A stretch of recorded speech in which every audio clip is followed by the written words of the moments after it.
За тэгээд өнөөдрийн зочноор бол манай зочин хүрэлцэн ирсэн гэсэн мэдээллийг авлаа. Artify брендийн үүсгэн байгуулагч барилгын мэрэгчсэн инженер Мөнх Чулуун таныг студид орж байна. Сайн байна уу та? Студид тавтаа морил. Тэгээ өнөөдөр манайх бол мэдээж квизтэй байгаа тийм асуулт хариултаа байгаа. За тэгээд мөн зочинтой байгааг дуулахад таатай байна. Дахин танилцуулъя. Artify брендийн үүсгэн байгуулагч барилгын мэрэгчсэн инженер Мөнх Чулуун студид орж ирсэн байна. Танд өглөөний мэндийг хүргэе. Та өөртөө микрофон жоохон сунгаад ортолчаарэ. За, ингээ болно доо тэгэл. За. Бид таныг бас танилцуулаад та өөрийгөө нэг товчхон гоё биднэр танилцуулаад өгөөч. Зэнэсийн салбарт ороод ирэв тийм ээ. Салбар өөрөө их гоё юу байна. Би өөрөө 2007 оноос 11 оны хооронд Хятад улсад барилгын инженерээр сурч төгссөн. Тэгээд 11 онд төгсөж ирээд тэгээд ер нь их олзорох хууштай голдуу лакшри буюу тансаг зэрэглэлийн эсвэл премиум бизнес зэрэглэлийн төслүүд дээр голдуу ажиллаж ирсэн. Тэгээд тэрүүгээрээ бас их олзорхдаг. Тэрнийхэн дагуу нөгөө хэрэглэгчийн тав тух гэж юу байх хэвээр юм. Барилга одоо яг ямар хэмжээний чанаруудыг агуулж иж тэр маань тансаг зэрэглэлийн барилга байх хэвээр юм. Одоо хэрэглэгчдэд зориулсан хүртээмж гэж юу байх хэвээр юм. Гэх мэт талаас нэлээд туршлагатай гэж хардаг. За тэгээд Жигүр Гранд группээс ажлын гараагаа эхэлж ирсэн. Тэнд 6 жил бол үнэхээр нөгөө хүчирхэг инженерүүдэд ингэж шахуулж, шүүслүүлж ингэж ажилласан гэхүү дээ. Тэгээд тэр хугацаанд мэрэгчлээ нэлээд сайн эзэмшсэн гэж боддог. Тэгээд тэрнээс хоошоо бол одоо SS Garden, Active Garden, Romana Residence Center гэдэг ер нь их дажгүй төслүүдийг яг өөрөө удирдах одоо ерөнхий инженерээр за зарим төсөл төр нь болохоор газрын захирлаар ингэж ажилласаар ирсэн. За тэгээд 2014 онд өөрийн Artify брендийг үүсгэн байгуулад одоо ингээд өөрөө гүйцэтгэх захирлаар нь ажиллаад ингээд явж байгаа юм байна. Ямар гоё юм бэ. Хүмүүст өнөөдөр бол нэлээд бас мэдээлэл олохуц зүйлийг ярих гэж бодож байна. Тэгээд бид бол хүн амьдарч явах хугацаанд ер нь бол ойролцоогоор нэг 2-3 удаа л байр орон сууц авдаг гэдэг бас судалгаа байд юм билээ. Тэгэхээр энэ бол бас нэлийн чухал сонголт болчдаг. Тэгээ нөгөө талдаа иргэдийн мэдлэг мэдээлэл энэ тал дээр заримдаа бол тутмаг байгаад байдаг тийм. Тэгэхээр бүрэн цутгамал гэл нэг үг ярьдаг штэ. Бүрэн цутгамал бол их сайн. Титэн баалт тийм зүйлийг ярьдаг. Тэгэхээр та бол яг мэрэгжлийн хүн байгаад байна. Тэгэхээр сүүлийн үед ялангуяа мэдэх ёстой тийм байр авахтаа мэдэх судлах ёстой зүйл бас бидэнд мэдээлэл болгоод хүргүүл тээ. За ер нь бол барилгын компаниудын одоо маркетинг сурталчилгаа юмнуудыг харахад ер нь хоорондоо айгүй төстэй. Тэгээ фасад ярьж гин, бүрэн цутгамал гэж ярьж гин, обо паркет хаалга цонх гэдэг юмнууд яриад байгаа. Энэ бол одоо яг барилгын салбарын маш өчүүхэн хэсэг шүү дээ. Энээс цаа талд нь нүднээс далд маш олон инженерчлүүд явагдаж байгаа. Тэгэхээр нөө нэг хэрэглэгчийн мэдлэгт тааруулаад гэхүү те маркетинг хийгээд байна л да. Эсвэл магадгүй маркетинг борлуулалт дээр ажиллаж байгаа хүмүүсийн өөрсдийнх нь барилгын талаар мэдж байгаа ойлголт нь тэр хэмжээнд байна гэсэн үг байна. Тэгээд нөгөө талаас инженерүүд маань бас одоо яг тухайн байгууллагын борлуулалт маркетингийг хариуцаад ажиллаж байгаа хүмүүст бас ингэж тэр болгон цаг гаргаж бас мэдлэг өгөөд чадахгүй байна гэж бас харж байна л та. Инженерүүд бол бүр үнэхээр яалтчгүй амар завгүй байдаг хүмүүс л дээ. Тэр хүмүүс ингэж өөрийн компани борлуулалтын албанд ингэж заагаад сургаад ингэж явах цаг үнэхээр байдаггүй. Тэрийг бол ойлгож байгаа. Тэгэхээр яг одоо энэ салбарын хүмүүс маань мэдлэгтэй болох шаардлагатайгаас гадна хэрэглэгчд мэдлэгтэй болох нь аягүй чухал. Хэрэглэгчд одоо байр гэдэг чинь яг түрүүний хэлдэг зөвлөдөө нэг дээдлэл 3 удаа байр хүн хөдөлж авч байгаа шүү дээ. Маш чухал сонголт байдаг. Гэтэл энэ талаараа ерөөсөн мэдэхгүй байгаа юм л та. Одоо би нэг ийм жишээ ярих дуртай. Монголчууд маань машин худалдаж авахдаа амар мэдлэгтэй. Тэр юм шүү. Одоо яг Toyota юм уу, Harrier юм уу те. Хүчин чадалтай гэдэг. За тэгээ hybrid юм уу, full time та юм уу те. Хүрдэн айл талбай тийм option бүтэнжийн хагас чи юу ч тийм амар мэддэг шүү дээ. Барилга бүр амар чухал сонголт байхад энэ шиг мэдмээр байгаа байхгүй юу.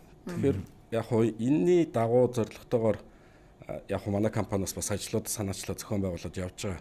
Тэр бүрэн цутгамал гэдэг бол штэ. Манай Монголд 99% бүрэн цутгамал биш штэ. Бүрэн цутгамал барилга 1% ер нь хүрэхгүй байх гэж би бодож байна. Тэгээд бүрэн цутгамал байх эсвэл бетон каркас энэ төр байх чинь хоорондоо бол огтоос ялгаа байхгүй байхгүй. Тэр чинь бетон бүтээц байгаад газар хөдлөлтийн 7 балыг тесвэрлэнэ гэвэл ямар ч хэцэлтэйсэн 7 балыг тесвэрлэнэ. 9 бол 9 балыг угаасаа л тесвэрлэнэ гэсэн үг. Тэгээд хүмүүс ингээд химнээд каркас бариад байна гэд яриад идэх юм. Тэнгүүт яг бодит байдал дээр тооцоо хийгээд үзэхээр одоо баган дам нуруутай барилга тэгээд өрөлгөөр ингээд битүүлээд байгаа барилга байгаа даа шүү дээ. Энэ өөрөө нөгөө даацын элементүүд нь айгүй багасчдаг болохоор арматурын орц нь амар өсдөг байхгүй юм барилгууд чинь. Тэгэхээр зүгээр одоо яг юм цул бетоноор барих, каркасаар барих хоёрын зардлын зөрүү нэх байдаггүй. Тэгээд манад одоо Монголд ингээд нэг бүрэн цотгомол гэдэг ингээд рекламдад яваад байгаа барилгууд маань яагаад байна гэхээр зөвхөн гадна ханууд нь цотгомолохгүй юу. За. Тэгээд дотроо айл хуваалт нь болохоор блок өрлөг өрөө хуваалт нь одоо гипс ч гэдэг юм уу тий. Ийм байхаар нөгөө фасадын чанар айгүй сайн гардаг. Одоо бетон дээр шууд өрөмдөж тэр фасадыг тогтоож штэ. Тэгэхээр ийм барилгуудын фасад айгүй сайн болдог. Дээрээс нөгөө дүүргэлтийн ажил харьцангуй багтаа учраас хурдан явагддаг ажил нь. За тэгээд нөгөө баган дамнуу руу багтаа зарим хэсэгт нь бол мэдээж байна. Гэхдээ баган дамнуу руу харьцангуй бага учраас тогтчуулах, өрөө хуваах, тавилга тавихад айгүй давуу талууд бий болж эхэлдэг л дээ. Яг бүрэн цотгомол барилга гэдэг нь яг юу гэдгийг гэхээр бүр өрөө болгон чинь цотгомол байна гэсэн үг. Арматур бетон. Бүх хан даац авна гэсэн үг. Бүрэн гэд тэгээд болохоор тийм. Бүх хан нь бетон байна гэсэн үг байхгүй. Тэнгүүд нэг ч ханыг нураач хөдөлгөж болохгүй. Яг тийм. Тэгээд бүх хан ч өөрөө даацаа хуваачж байгаа учраас тэнд ор арматур эрс буурдаг. Маш бага арматур ордог. Тэгээ бетон мас нөсдөг гэсэн үг байхгүй. Тэгээ яг хоо бүрэн цотгомол барилгууд нэг Мерсер би одоо Хорд группийн барьж байгаа барилгууд айгүй их бүрэн цотгомол яваад байгаа. Тэгээд бусд нь бол дандаа л нөгөө гадна ханан цотгомол хуваалт нь дүүргэлтээр л явж байгаа юм барилгууд. Тэдний бүрэн цотгомол гэж ярих нь өөрөө өрөөсгөл. Гэхдээ ер нь бол ийм төрлийн барилга илүү нөгөө нэг хэрэглэгчтэй айгүй тохиромжтой байгаа гэх юм уу. Одоо металл фасад гэдэг юм уу, шилэн фасад гэдэг юм уу, том хүнд элементүүдийг хийхэд тийм барилгууд илүү тохиромжтой байдаг гэсэн үг л дээ. Тэр үзмж талаас нь нэлээд гоё яригдсан юм. Одоо ингээд би ч бол мэрэгчлэн хүн биш шүү уучлаарай. Сая та хэлж штэ ингээд зарим нь гаднах одоо байдлаа бүрэн цотгомлоор хийгээд доторхоо бол ингээд дүүргэл хуваалтаар хийждэг гэдэг. Зарим нь бол Мерсер одоо бүрэн цотгомол тий өрөө тусгаарлалтаа хүртэл ингээд бетоноор цутгацсан байна гэж байна. Тэгэхээр энэ дээр бас аль нь зүгээрийн одоо юу гэдгийг ялгаа бас байна уу? Та сая ярьж л та хэрэглэгчдэд арай эвтэйхэн байдаг гэдэг чинь тий. Тэгэхээр ер нь энийг бас нэг дэлгэрүүлээд ярил тийм. Бүрэн цотгомол гэхээр одоо бүх хан маань нурааж даацыг болчиход байна шүү дээ. Тэгэхээр тэр хүн чинь ингээд байрандаа засвар хийгээд төлөвлөлтөө хуваалтаа өөрчлөх боломж байхгүй болчихж байгаа. Тэгэхээр энэ өөрөө сул тал гэсэн үг л дээ. Хүний амьдралын одоо цикл гэхүү нэг 5-аас 8 жилийн хугацаанд хүн орчноо солих хүсэлтэй болдог. Одоо интерьерээ өөрчлөх, тэ апдейт хийх юм юмнуудыг хийдэг. Тэнгүүд тэр үед бол бүрэн цотгомол байхаар сул талтай болчиход байна шүү дээ. Одоо анх чинь бид нар нөгөө галтгоо тусдаа 3 өрөө гэл тэ тэгж явдаг байсан бол одоо дийлэнх барилга маань галтгоо зочны өрөө хамт болчихлоо шүү дээ. Тэгээ бас хэдэн жилийн дараа буцаа тусдаа болохыг ч бас үүсэхгүй байхгүй. Тэгэхээр одоо угаалгын өрөө, ариун цэврийн өрөө хоёр чинь тусдаа байдаг гэсэн одоо нэг болчиход яваад байгаа. Ирээдүйд буцаа тусдаа болох юм уу тэ. Энэ тохиолдолд нөгөө хүн чинь өөрийн байрны хуваалтыг өөрчлөх шаардлага гарна. Тэгээд магадгүй зарах байсан ч гэсэн бас засвар хийгээ сайжруулаад арай гайгүй үнээр зарах ч гэдэг юм уу тий. Янз янзын хэрэгцээнүүд байна. Тэгэхээр нөгөө хуваалт нь өөрөө блок өрлөг юм уу эсвэл гипсэн ханч байдаг юм уу ийм барилгуудын давуу тал нь тийм зүйлтэй. Гэхдээ мэдээж эдгээр өөрчлөлтүүдийг хийх гэж бол мэрэгжлийн хүнд заавал хандах шаардлагатай. Тэр чинь нэг хан нороход дээрээс нь гэрлийн утаснууд, доороос нь арзаатгын утаснууд, интернетийн утас гээд тэгээ магадгүй нөгөө нэг шалаар хэрвээ дулааны шугам явдаг бол тэрийг гэмтэх хэрсдэл энэ төр юмнууд байна уу гэдэг заавал мэрэгжлийн хүнд хандах зөвлөлтөө. Гэтэ Монголд бол нэлийн бага хэмжээтэй юм бүрэн цотгомол байрнууд байдгаа гэдэг зүйлийг тайлж штэ тийм ээ. Одоо бидний хувьд одоо нөгөө барилгын чанар одоо айгүй чухал байгаад байгаа хэрэг гэж би бодоод байгаа. Сая за нэрийн нэлээд яг ер нь бол ингээд бас шуум бас фэйсбүүкээр нэлэмжлэг нэг явж исэн тийм. Тэгээ иймэрхүү маягаар одоо ер нь барилгын чанарын баталгаа гэдэг зүйл ер нь хэр хугацаанд яригддаг зүйл байдгийг энэ талаар та бидэнд нэг хэлээд өгвөл. Тэгээ гоё асуулт байна. Ер нь бол манай Монгол улсад барилгын тухай хуулиндаа бол барилга улсын комист хүлээж авснаас хойш 1 жил зөвшрүүлэх тохируулах хугацаа гэж байдаг. Тэрийг одоо ерөнхий гүйцэтгэгч компани захиалагчтайгаа хамт одоо тэр үүргийг хүлээнэ гэсэн үг. Бага хэмжээний нөгөө нэг юм тохируулахтай холбоотой алдаа юм хүмүүс угаасаа гардаг. Тэгэд тэрийг бүтэн 1 жилийн хугацаанд тэр барилгын компани өөрийн зардаар засварлах ёстой. Тэгээд тэрнээс хоошоо ахаад 3 жил чанарын баталгааны хугацаа гэж явдаг. Тэр нь болохоор нөгөө буруу эдлгээний механик гэмтлээс бусад гэмтлүүдийг барилгын компани өөрийн хөрөнгөөр бүрэн засварлаж дуусах хэрэгтэй гэсэн үг. Тэгээд яг хоо хэрэглэгч нарт юу гэж зөвлөх вэ гэхээр байр аваад 3 жил нь дуусаагүй байхдаа зарж байгаа бол баталгаат хугацаанд дуусаагүй байр зарж байгаа гэсэн үг байхгүй юу. Тэгэхээр энэ бас ахаад нэг давуу тал болно. Тэгээд одоо сууц өмчлөгчдийн холбоо гэдэг юм уу те тэр оршин суугчдын одоо санал хураалтаар шийдэгддэг, гаднаас авч болдог эсвэл өөрсдөө байгуулж болдог. Эдгээр хүмүүс маань яг нөгөө барилгын компанитайгаа холбоотой байж шаардлагатай засваруудаа шаардаж хийлэгдэг юм байх ёстой юм ер нь бол. Яг хоо одоо жишээ нь цонх бол эдлэгэнээс хамаарат байнга онгойлгож хаадаг учраас тохиргооны асуудал бол гардаг. Тэрийг бол барилгын компани жишээ нь хийж өгнө. Гэхдээ цонх нөгөө байнгын эдлэгэнд байгаа учраас 3 жилийн яг тэр нөгөө нэг үнэгүй засварлах гэдэгтээ бол ордоггүй жишээ. Тэгээ хаалга орохгүй, цонх орохгүй ингээд нөгөө байнгын эдлэгэнд байдаг зүйл бол орохгүй гэсэн үг. Тэрнээс биш одоо нэг хан дээр огцон цууралт үүсдэг юм уу? Эсвэл ямар нэгэн шугам сүлжээн дээр гэмтэл гардаг юм уу? Иймэрхүү зүйлүүд нөгөө буруу хэрэглээ биш бол барилгын компани үнийг хийх ёстой гэсэн. Одоо тэгвэл 3 жилээ өнгөрцөн тохиолдолд за маш том одоо цууралт өгсөн бас тохиолдлууд гарсан. Тэгэхээр энэ үед ямар арга хэмжээг авдаг юм болоо? За энэ бас юунаас болж гарах магадaltaй байгаад байгаа бол сошиалор харахад бол ийм температурын шоу гэдэг одоо температурын заац гэж ярьдаг юм л да. Тэнд гарсан цуурлыг айгүйх хүмүүс ингээд яана инста бодооллоо яах вэ гэхэд байх шиг байна ер нь. Би ер нь яг инженерээр ажиллаж байгаа хугацаанд бетон хан цуурсан байхыг бол харж байгаагүй. Ер нь маш ховор тохиолдол л доо. Тэгээ угаасаа хамгийн чухал хийцлэл тэгээ тэрэн дээр ч нөгөө нэг бүтээцийн тооцоо, салхины ачаа, цасны ачаа, хувьсах ачаа, тогтмол ачаа гэдээ маш олон ихтгэл зүйрүүдийг оруулж ин тооцоо хийдэг учраас яг энэ бүтээц дээр бол манай Монголд нэг айхтар цочирдом асуудал бол гарсан юм байхгүй байгаа. Үнэхээр тийм юм гарчих юм бол тэр барилгыг одоо хариуцаж барьсан эзэн тэр барилгын хувийн хэрэг хэн аль хэсэгт нь яаж ажилласан ингээд бүх юмнуудыг шалгана л да. Тэгээд яг энэ эвдэрлэл нь юунаас олсон байна гэх. Тэгээд нөгөө тухайд барьж исэн хүмүүс нь хариуцлага хүлээн яаж засах уу яах вэ те. Ийм зүйлүүд бол яг болох ёстой. Монголд болохоор одоо бид нар чи Улаанбаатар өөрөө айгүй шигүү болчлоо л доо. Тэгээд одоо барилга болгон л ингээд аль болох их талбайг ингэж хамарж одоо дулаан зохицол ингэж бүхэлд нь хийгээд дээдлэлт нь ашиглалттай дээвэр хийгээд тэгээд тоглоомын талбай болгоод ингээд барилгын хажуугаас нааж бариад тий. Ийм хийцлэл айгүй түгээмэл болчлоо л доо. Тэгээд энэ нь ч одоо зөв юм одоо өөр ялтай байлаа. Тэгэнгүүт энэ хоёр ч нөгөө нэг хөрсний овоолт суулт гэж юм хөдөлгөөн жил болгон болж идэг. Хөлтлөө гэж овоон, кислий гэж буцаад буун тий.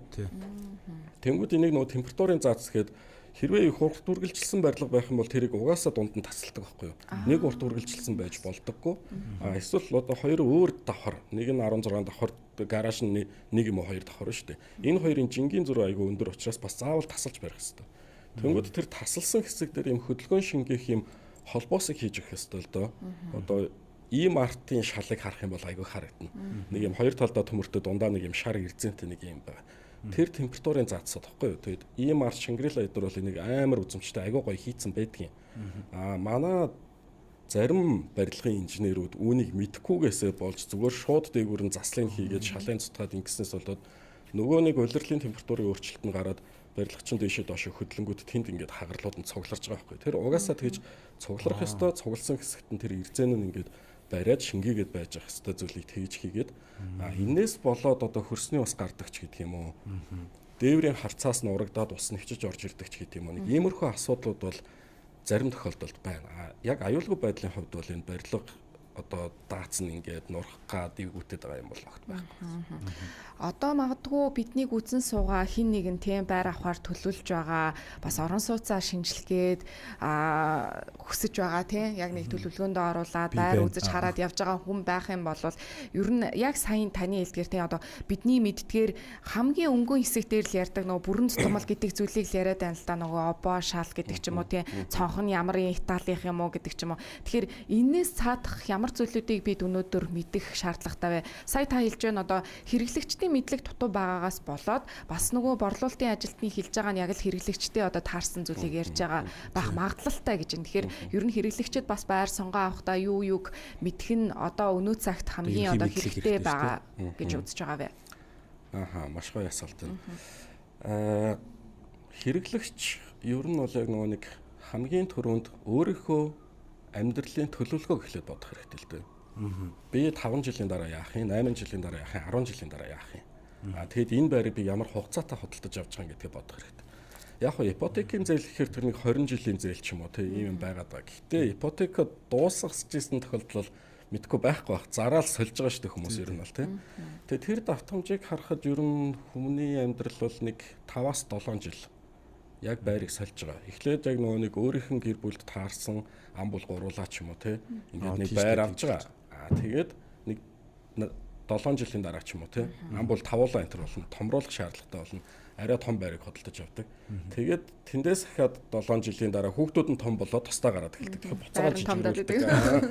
Ер нь нэг ийм цикл харагдаж байгаа. Тэгэхээр нөгөө одоо манай Улаанбаатар хотын хувьд бол одоо энэ баг тойроо их тойроо гэж яг энэ төвийн хэсэг дээр бүр үнэхээр чигччлээ л дээ.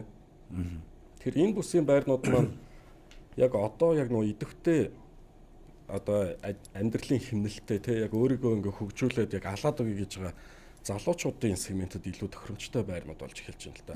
Машингүйгээр ажиллаа амжуулдаг тий. Ганц бич гэх юм уу нэг ийм хүмүүс илүү тохирж байгаа байхгүй.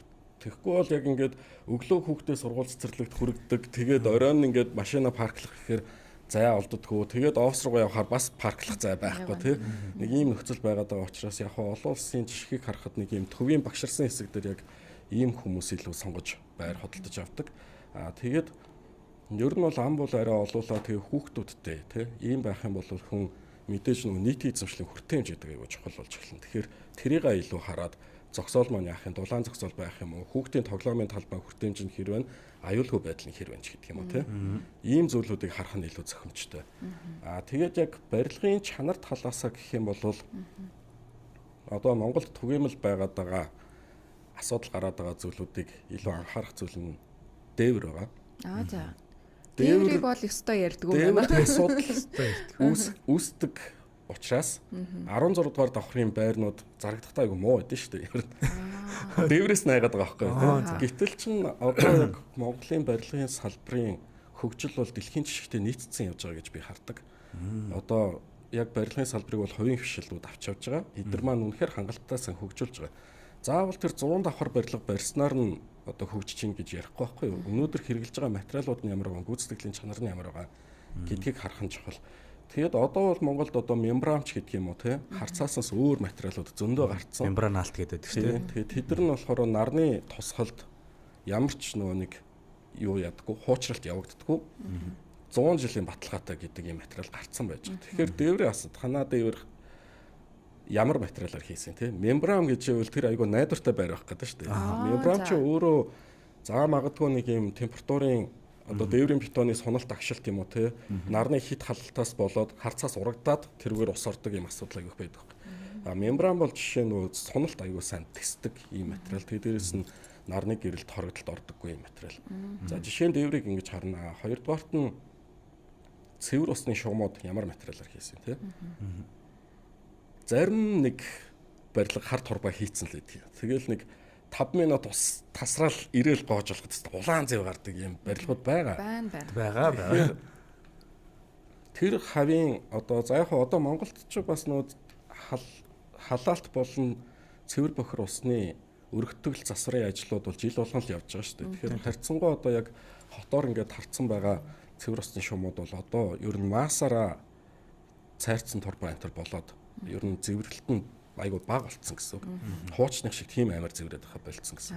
Тэгэхээр нөгөө үндсэн барилга маань өөрөө цайрцсан турбаа ашиглаад тэгээд PPR ашиглаад гэдэг юм уу те зэвэрдэггүй материалуудаар ингээд цэвэр усны шугамаа хийцэн байвал бас давуу тал байх нь байна. Тэгээд автоматжуулалт гэдэг бас чухал. Би хотхондоо машинтайгаа чөлөөтэй нэвтэрч чаддаг. Манай гэрт зочин ирэхэд би чөлөөтэй нэгээд өгч чаддаг. Хүүхдээ тоглоомын талбай дээр тоглож байхад нь би домофоноосоо камераар харцдаг ч гэдэг юм уу тийм. Ийм давуу талууд байвал аюул сайн тав тухайг бий болгож чадна. За тэгээд одоо цахилгааны ачааллууд тийм. Толгой автомат нь хийдийн за одоо салбаруудаа яаж аж хаваасын тэд нар ямар автоматтай хэдэн миллиметрийн голчтой диаметртэй кабелууд ашигласан гэх мэт зүйлүүдийг илүү тэр мэрэгжлийн инженерийн дуудаж байгаад асууж үздэг юм уу тийм. Иймэрхүү байдлаар ер нь бол яг хөө миний бодлоор барилгын газар хөдлөлт төсвөрлөх гэдэг зүйл бол Монголд нэг амар сүттэй алдаатай хийгээд байгаа юм бол гайгүй. Би бол нэг тийм цочирдмоор юм бол цөөхөн харж байсан. Тэгээд за фасадны дулаалга гэдэг юм бас мэдээж чухал. Хөөсөнцөр фасад юунд дулаалгын хувьд бол айгүй сайн материал л да. Яг хоо саяхан нэг гарсан харамсалтай жишээ. Тийм Хонконгд шалтгадаг нэг асуудал. Манай тэр нөгөө нэг юуны уулзуур дээр Дүнжангарын уулзуур дээр тэр нэг харамсалтай хэрэг байгаа. За тэгээ ахаад нэг харамсалтай хэрэг нь хөрсний ус те. Хурын ус. Сая натур хавийн барилгууд 2 жилийн өмнө бүр үнэхээр живлээ шүү дээ бүгдээрээ. Эдгээр зүйлүүдээс одоо барилга яг өөрийгөө яаж хамгаалсан гэдэг юмнуудыг айгуу сайн асуух хэрэгтэй. Одоо ер нь бол хөрсний усгүй газар гэдэг бол ховролтоо нэлээд өндөрлөг уулын ингэрүүдээр одоо юугүй хөрсний ус байхгүй байгаа. Яг ингээл төвийн бусад бол хөрсний ус байж л байгаа шүү дээ. Тийм учраас суурийн ус тусгаарлалтаа танах хийсэн үү? Тэгээ их хэмжээний бороо орох юм бол үерийн ус орохгүй байх арга хэмжээг авсан юм уу гэдгийг асуух нь айгуу чухал. Яаж шийдсэн энийга танах одоо сонирхож байгаа байран жоохон намдор газар байх юм бол тэндээс ч одоо уснаас хамгаалах насоос энэ юмнуудыг сорилуулж өгсөн байх шаардлагатай шүү дээ. Тэр барилгач өөрөө усаа цуглуулдаг хотогтой тэндээсээ ингээд өргөөд зайлуулдаг ч гэдэг юм те. Эсвэл өндөрчлөлтөөрөө яг ингээд барилгаад хойроод ингээд гадагшаа урсж яхаар зохион байгуулсан үгүй юу гэх мэт зүйлийг харах хэрэгтэй. Яг барилга талаас бол энийг. Тэгээд дотор нь ахаад 4 дэд бүтцээ байгаа шүү дээ. Цахилгаан, холбоо, сантехник, дулаан те. Энэ дөрвийн чанар бол айгүй чухал. Яагаад гэхээр энэ дид бүтцийн энэ дөрвөн зүйл чинь бүх хүмүүсийн дундын өмч байдаг.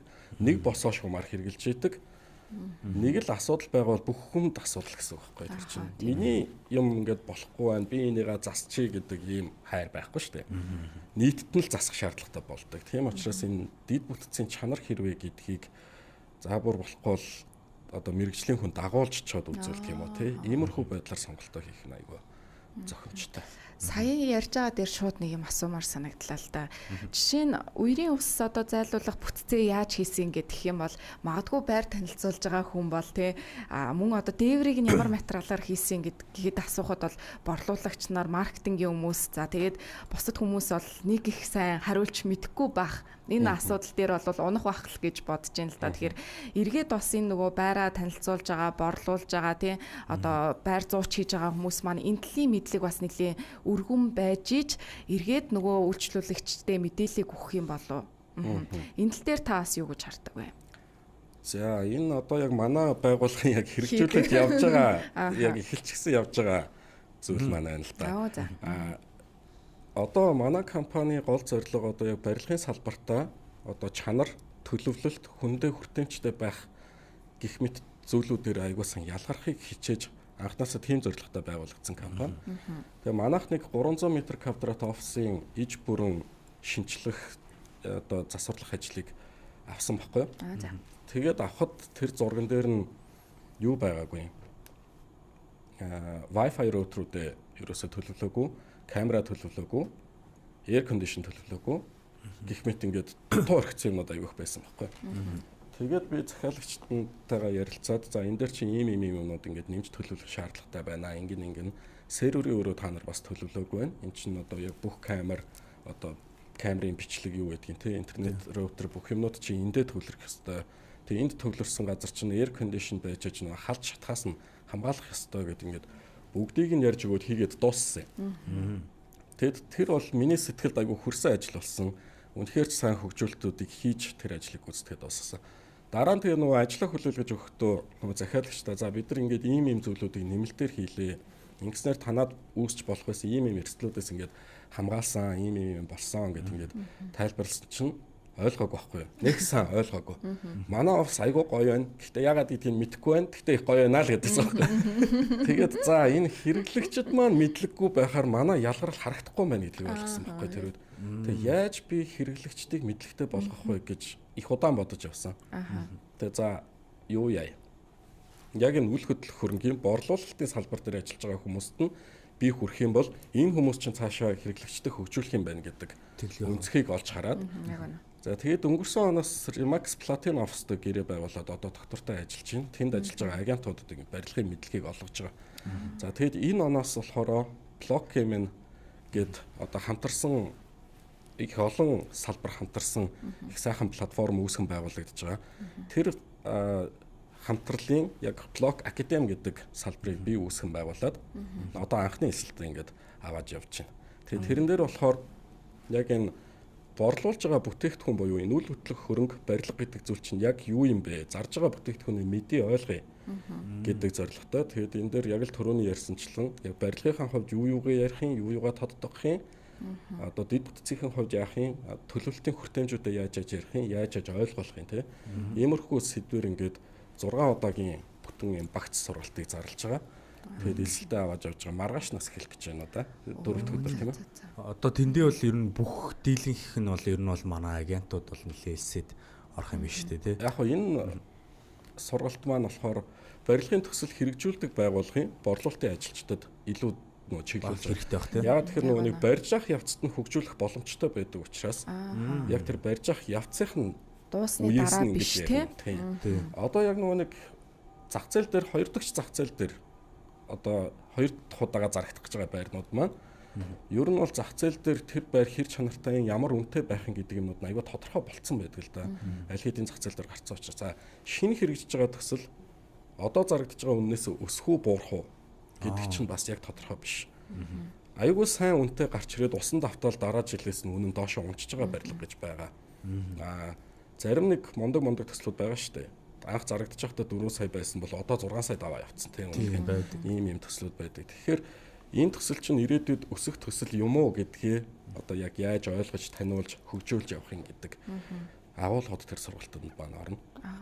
Ер нь бол маш хэрэгтэй тийм.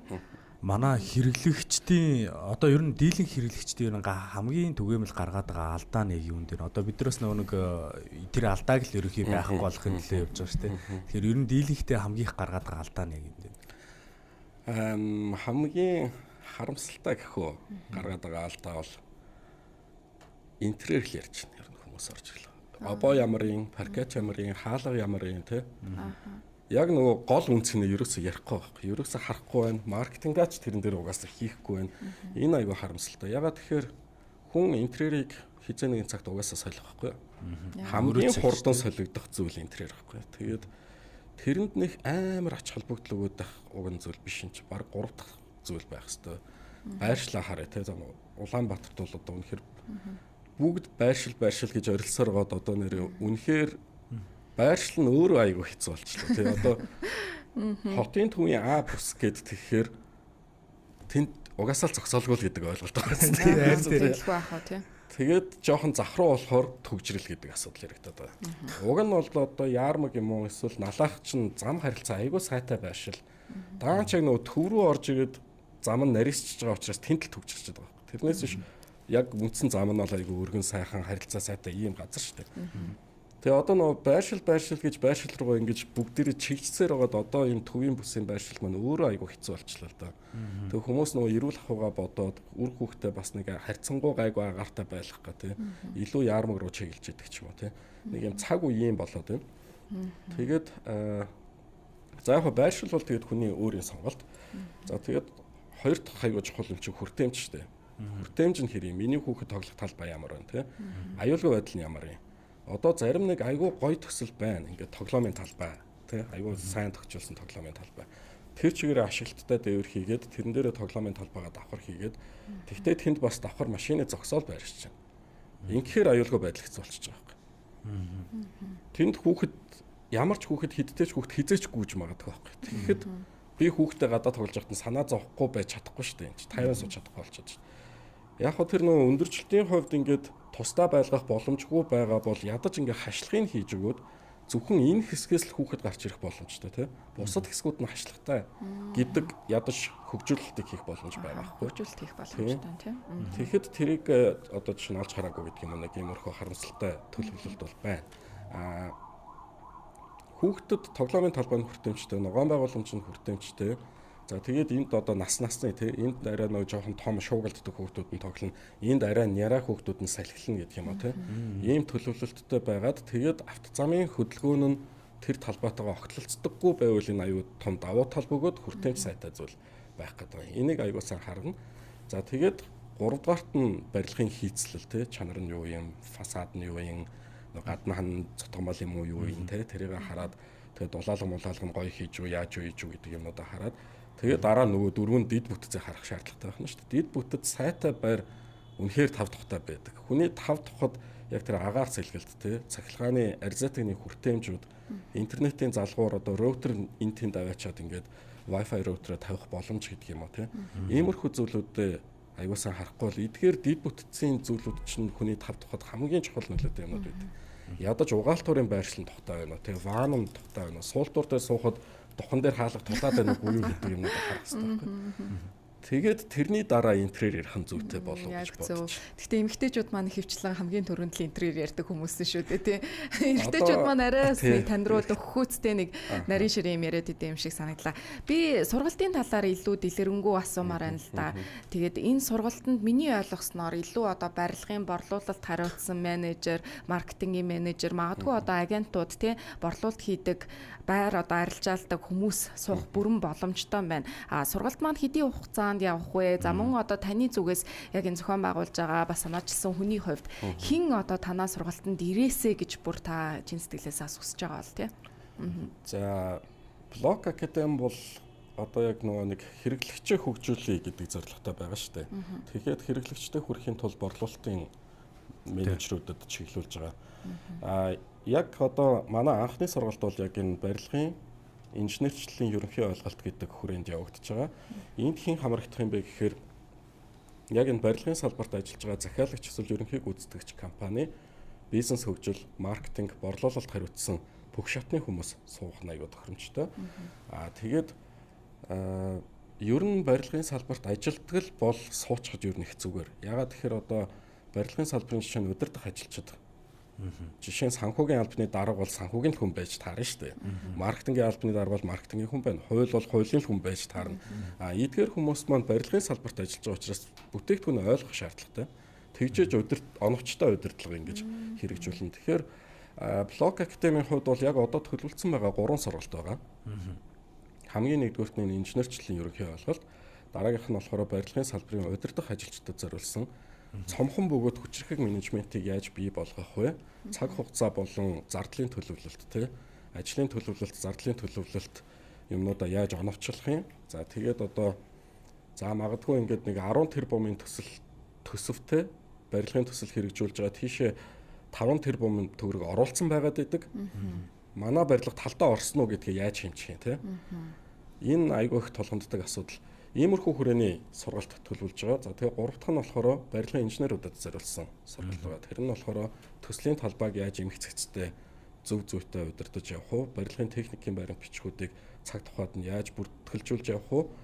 Back office-оос шаардаад байгаа тайлан мэдээллүүдийг яаж ингэж хөнгөн байдлаар шийдэх вэ те? Маш их ажилтаа байгаа байж хажуугаар нь тийм цаас хийгээд байна гэдэг айгүй хэцүү байдаг л да. Тэгэхээр угаасаа л өөрийнх нь бүртгэж байгаа тэр ажлыг асуухаар нь явуулцдаг. Нэмэлт юм хийх шаардлагагүй ингэж ажиллах юм ур чадварыг заах юм да.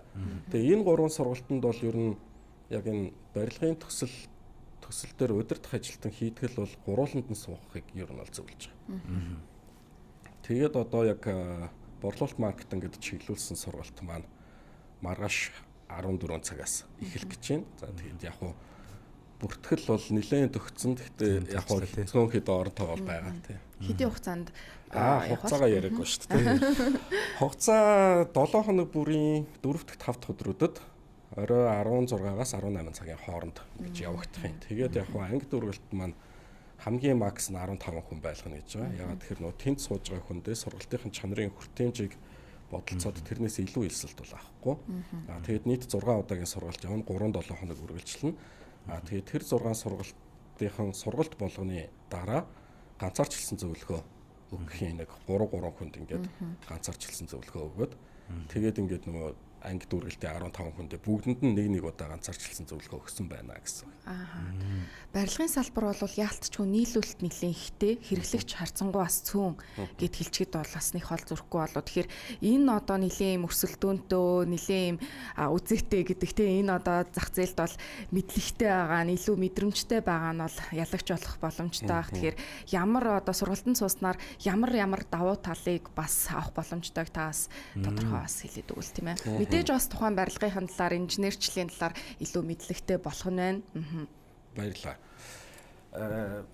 Яг ингээд статистик харахаар Улаанбаатар хотын нийт хүн амын за бараг 50 байдаг 51-49 байдаг лөө. орон сууцнд амьдардаг 49% нь гэр хороолт амьдардаг болов. Ийм тоо байдаг. Дараа жил нь үзэхээр бас л нэг иймэрхүү. Дахиад дараа жил нь үзэхээр ахаал нэг иймэрхүү л байгаад. Тэгээ энэ яагаад байгаа юм гэхээр орон сууц ингээл нийлүүлэгдэл байгаа ш зах зээл дээр. Тэгэхэд энэ тоо буурах байгаад байгаа. Тэгэхээр нөгөө шилжин суурьж байгаа хүмүүс айгүй их байгаад байна гэсэн үг л дээ. Тэгэхээр нөгөө хүн ам бас өөрөө өсөөд байна гэсэн үг. Тэгээд эрэлт бол айгүй өндөр байгаа боловч худалдан авах чадамж гэдэг зүйл айгүй хэцүү байна. Тэгэхээр одоо энэ нийлүүлэгдэж байгаа орон сууцнууд чинь тийм сайн борлуулалттай байна уу гэхээр бас айгүй хэцүү. Ер нь бол нэлээд үзэгтэй л байгаа ёстой нэрэ. Тэгэхээр сургалтаар яг юуг амлаж чадах юм бэ гэхээр борлуулалт дээр ажиллаж байгаа хүн чинь өөрөө барилгын төслөөс хөгжүүлэлтийг олж хардаг чадвартай болно гэсэн. Манайх энэ дээр нэг ийм юм нэмчих юм биш үү? Энийг ингээд хийчихвэл нэг зардал гарахгүй ч гэсэн айгүй том юм тав тух нэмэгдэж чинь энэ ингээд гоё давуу тал болж чинь тий. Тэгээд дахиад нөгөө барилгаа өөрөө хараад ингээд хийцлээ ойлгодог болно борлуулалт хүмүүс маань. Манайх чи ийм хийцэлтэй, ийм материалтай, ийм юм биш үү? Тэгээд инженерүүдтэйгээ нэг хэлээр ярьж чаддаг болно. Манай фасад, манай дээвэр тий. Манайх хаана мембран хийсэн. Одоо XPS хөөс нь юу юм ч гэх юм уу тий. Ингээ инженертэйгээ адилхан хэлээр яриад тэднэртэйгээ илүү сайн ойлголцдог болно гэсэн. Иймэрхүү давуу талууд гарнаа. Тэгээд маркетингийн талаасаа болохоор өөрийн төслийнхөө давуу талуудыг ингээд таньдаг, ойлгодог болоод эхлэхэр чинь маркетингээ яаж явуулах юм те юун дээрээ суйрлахын гэдэг одоо айдианууд нь гарч ирэх боломжтой болно. Тэгээд дээрэс нь нөгөө төслийн үл эвдэх концепц гэж нэг ойлголт бий болно гэсэн. Яг тэгэхээр манай барилгын салбарт нэг ийм түгээмэл байгаад байгаа. Борлуулалтын албан нь манай тим юм амарлаг, манайх ийм усаа өргөлөөртэй ч гэдэг юм уу те нэг концепцийг барьж аваад тэрийг өстө буст хийгээл өстө алаад өгч байгаа шүү дээ. Нөгөө барилгын инженер нь тэрийг үл эвдэх концепц гэдгийг ухаарахгүй ойлгохгүй явжгаад захиралтайгаа нэг төслийн талбай дээр явж байгаа захирлаа эн чинь ингээл өвөл хөлдөөл тэгэл хоолоо моолоо ингээл хаграал арчилгаа төвөг юм шүү. Усаа өргөлөөрөө болж байгаа. Тэгээ захирал нь бас тухайн юм бодлого за тэгээ арай өөр юм болох чинь. Тэгээ нөгөө зарцсан байдаг те хүмүүс нэрээ усаа өргөлөөрч хаана байхгүй. Ийм кейсүүд айгүй их байгаа. Тэгэхээр нөгөө нэг борлуулалтын алба, маркетингийн алба чи яг нөгөө салбараа жоохон ойлгоод жоохон хүчрхэгжээд ороод ирэхээр инженерүүдтэйгээ ярилцаад за манайх маркетингийн концепцоо энийг барьж авч байгаа. Энийг үл эвдэх концепт шүү. Энийг заавал хийн шүү. Гэж ингэж нөгөө анханасаа тохиролцох ийм боломжийг бүрдүүлж байгаа гэх юм. Үнэхээр гоё. Бүр өстө сэтгэлд ортол ярьж гэн манай мөнхчлэн инженер маань тэгээд би бол барилга барьж исэн хүн болвол өөрийгөө аюу гоё төсөлцөө тий хэрэв маркетингийн одоо борлуулалт хариуцж байгаа захирал байд юм уу тэр салбарынхаа үнийг шууд одоо энэ сургалт руу явуулах юм байна. Тэгээд энэ ч өстө хоорондоо асар юм гоё холбоотой зүйл байдаг юм байна гэдгийг ойлголоо. Тэгээд өнөөдөр цаг зав гарган ирсэн танд маш их баярлалаа. Тэгээд цаашдын олон сургалтууд нь одоо ажлын бүх зүйлд нь амжилт хүсье. Тэгээд Artify брендийн үүсгэн байгуулагч барилгын мэргэжсэн инженер Мөнхчлэн байлаа. Танд маш их баярлалаа. Маш их баярлалаа. За баярлалаа. За